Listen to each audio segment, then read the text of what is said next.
दोस्तों, मोनालिसा नाम की इस पेंटिंग के बारे में आपने कभी ना कभी जरूर सुना होगा।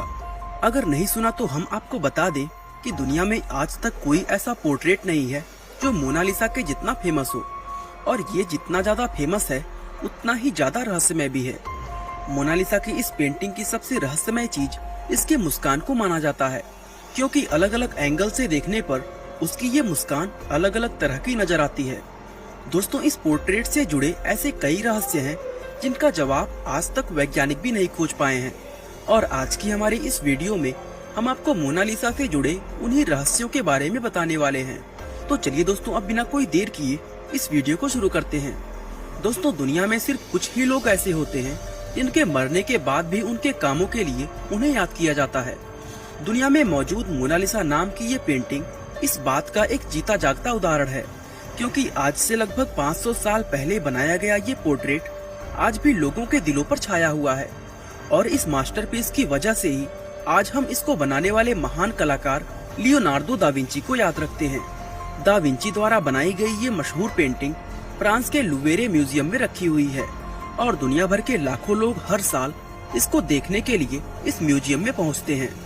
आपको जानकर काफी हैरानी होगी कि इस समय इस पेंटिंग की कीमत भारतीय रुपयों में लगभग 6230 करोड़ रुपए है, जिसके चलते इसको दुनिया की सबसे महंगी पेंटिंग होने का खिताब भी दिया जाता है। इसके अलावा इस पेंटिंग से जुड़े ऐसे सैकड़ों रहस्य हैं जिनका जवाब आज भी दुनिया में किसी के पास नहीं है, और यही वजह है कि ये पेंटिंग दुनिया भर में इतनी ज्यादा फेमस है। इन अनसुलझे रहस्यों की वजह से ही इस पेंटिंग को दुनिया की सबसे रहस्यमय पेंटिंग में शुमार किया जाता है।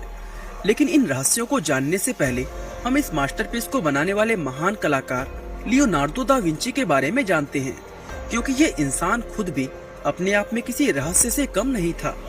दोस्तों, लियोनार्डो दा विंची का जन्म 15 अप्रैल 1452 को इटली के फ्लोरेंस में आने वाले विंची नाम के एक छोटे से गांव में हुआ था। यही कारण था कि इनके नाम में भी विंची शब्द जोड़ा गया था।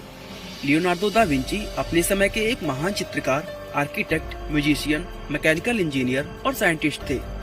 दोस्तों, एक ही इंसान के अंदर इतने सारे टैलेंट होना कोई आम बात नहीं है। दा विंची अपने हर एक प्रतिभा के मास्टर माने जाते थे।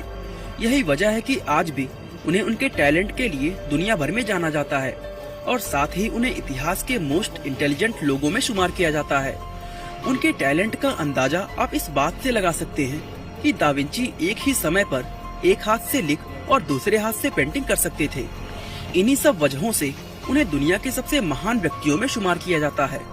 अब मोनालिसा की अगर बात करें तो दा विंची ने इस पोर्ट्रेट को सन 1503 में बनाना शुरू किया था, और 2 मई 1519 के दिन इस पेंटिंग को कंप्लीट किए बिना ही 51 साल के दा विंची इस दुनिया को अलविदा कह गए थे। बहुत कम लोग ये जानते हैं कि मोनालिसा की ये पेंटिंग आज भी अधूरी ही बनी हुई है। इसको लेकर सबसे बड़ा सवाल जो मन में आता है वो ये है कि इस पेंटिंग में जिस महिला का पोर्ट्रेट बनाया गया है वो असल में कौन है। इसका जवाब खोजने के लिए दुनिया भर के वैज्ञानिक, शोधकर्ता और इतिहासकार कई सालों तक मेहनत कर चुके हैं, लेकिन आज तक कोई भी व्यक्ति इस बात का पता नहीं लगा पाया है कि पेंटिंग में नजर आने वाली ये महिला आखिर कौन थी।